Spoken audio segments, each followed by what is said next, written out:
The Bulls never went to a guy inside. So, throwing Cartwright out there or Whittington, they wasn't going to ever get the ball. So Hakeem would have been in a very interesting situation. Next thing you know, you way over there, and he looking at you and he laying that. Did Dream talk on the floor? No, Dream you couldn't understand what Dream was saying at first. So, he wasn't really on that. You know what I'm saying? He wasn't on that. He was just giving you buckets. Tell me about the 90s. So how do we start? I would say let's start with Charles Barkley, and he was asked if Michael Jordan would have beaten Hakeem Olajuwon in the Houston Rockets if Jordan never would have retired for the first time. Let's check it out. Hakeem was a monster. He was unguardable. The Bulls never went to a guy inside. So, throwing Cartwright out there or Whittington, they wasn't going to ever get the ball. So Hakeem would have been in a very interesting situation. I mean, because he didn't have to play defense on those guys. He would have been trying to stop Michael, things like that. But listen, hey, it doesn't really matter. Nobody can take the Rockets championship away from them.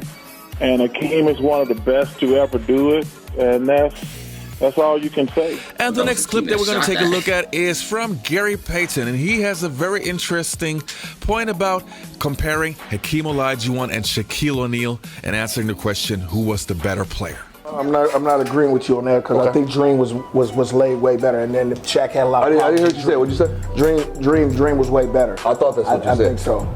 Did you hear that? Yeah. Because the Dream was all around basketball. The Dream had a lot of shake and bake. He could fade away on you. He shot free throws. He did a lot of more. Shaq was more of a dominant basketball player. Dominant. Where skill set, who you got? I'm going to give it to Dream. Of course it's I'm going to give it to Dream. There's no question. But Dream could run the floor really well. Shaq could run the floor when he first got in the league and did like this. But then he became a player where you put it on the block, and we had to double him because he was so strong. The Dream. What the Dream is, Shaq couldn't guard Dream. Right. Dream would give him 30 and 40 anytime he felt like it. But it was just that way. And we couldn't change that with Dream because Dream almost played like us. Played like a guard. Right. He played like a guard. He's very finesse. You get him on a thing, he'll hit you with 19 moves, and next thing you know, you way over there, and he looking at you and he laying that. Did Dream talk on the floor?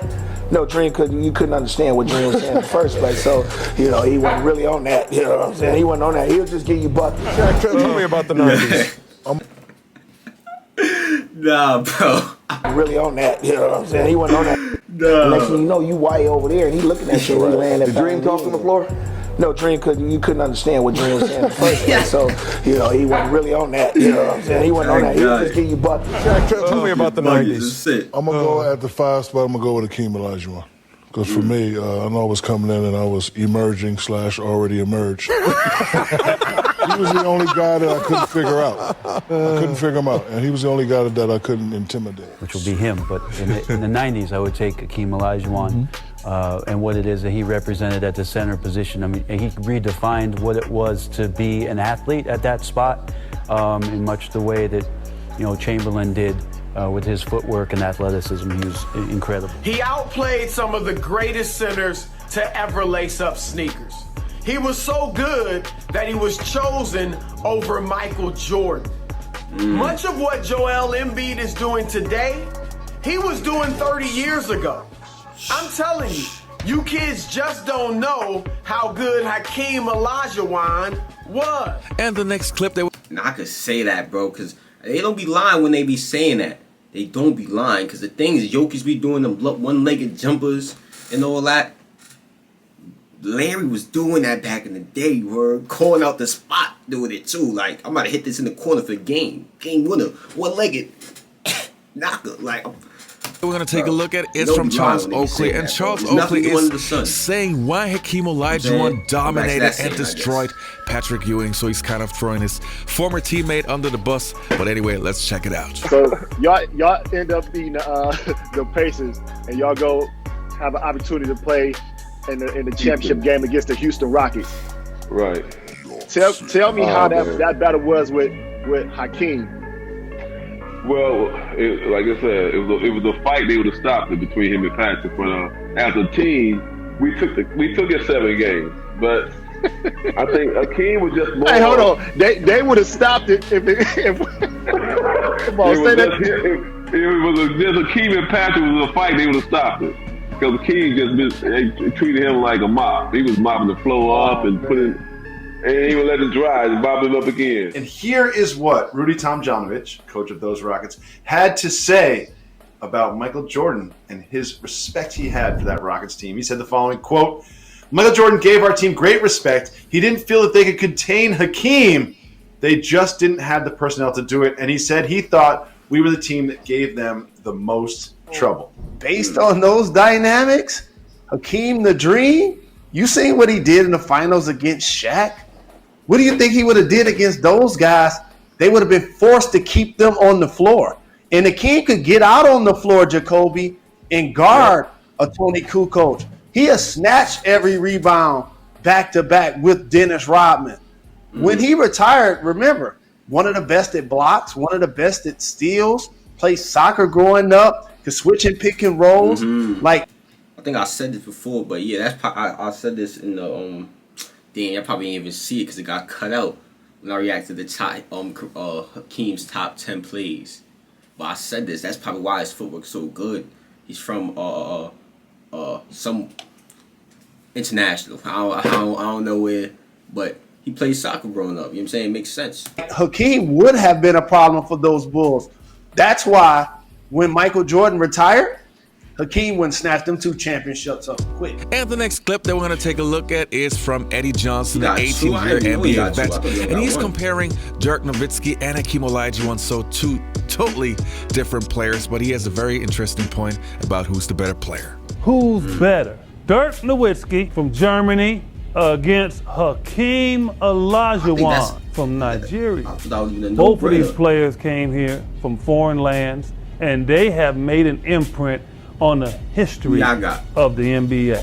Hakeem Olajuwon, one of the most dominant defensive players in the history of the league. 9 all-defensive teams. He made 12 all-NBA teams. He retired as the all-time career block shots leader in the history of the NBA. He scored over 26,000 points to counter the 27 and going that Dirk Nowitzki has scored. But what separates these 2 guys is their dominance in controlling a game. Dirk controlled the game with his offense. He'd get hot and he'd go on a roll and destroy your confidence and force the coach to call timeouts. Hakeem Olajuwon would destroy you on the offensive end and then would destroy you on the defensive end with his quickness and his block shot ability. And both of these guys came with a signature move. Now, who's better? Hakeem Olajuwon is better. Pretty obvious. Hakeem Olajuwon won back-to-back championships. Hakeem Olajuwon was not only, as I said, great offensively, but he was great defensively. They had nobody that could guard Dream. They had nobody that could guard Dream. I'm going to say that twice because Dream was just that dominant. And I did that because when we played San Antonio one time, Tim was killing me in the block, and Phil refused to double-team Tim to get the ball in his hand. And Dream is 20 times better than Tim Duncan. They would bring that attitude next to San Antonio. Awaiting them was the team with the league's best record, the season's most valuable player, and some added motivation. Congratulations, David Robinson, 1995 NBA MVP. Especially for Hakeem Olajuwon. Oh yeah, in the highlights reaction, somebody said something about David Robinson. Hakeem was fake killed him. I think deep down inside, with his personal pride, it gave him some extra fire. Hakeem, who has the heart of a champion, you know he'll respond tonight. He will respond. Shouldn't have ever given that award out before the series started. It was a point Hakeem would drive home to David Robinson. He didn't know how to guard it. If David Robinson is not quick enough to stop you, nobody Dream gave too many fakes, and I think that's just really frustrating. I tell you, Olajuwon has David Robinson just bamboozled. You kind of felt like he could do what he wanted when he wanted. Robinson is saying, what must I do? When he made that one shot where he wasn't even looking at the basket, he just finger rolled it behind his head, and when I said, well, somebody's in trouble for them. You know, it's going to be a long night. Can you explain to folks who might not, again, be some of the young folks, what made Dream so special? So, first of all, do everybody know who Hakeem Olajuwon is?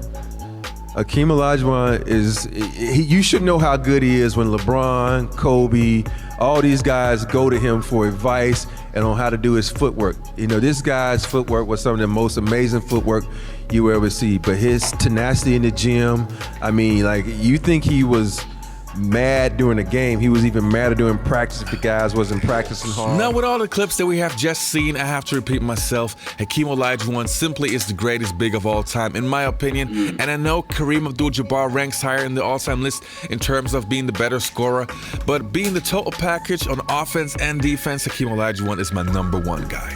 Sheesh, and that's the end of this one, y'all. I know what to do, man. If y'all enjoyed, share the video with your peoples on your social media platforms. Make sure you click on the last reaction, as well as like the video, comment, and subscribe, man. I'm out of here.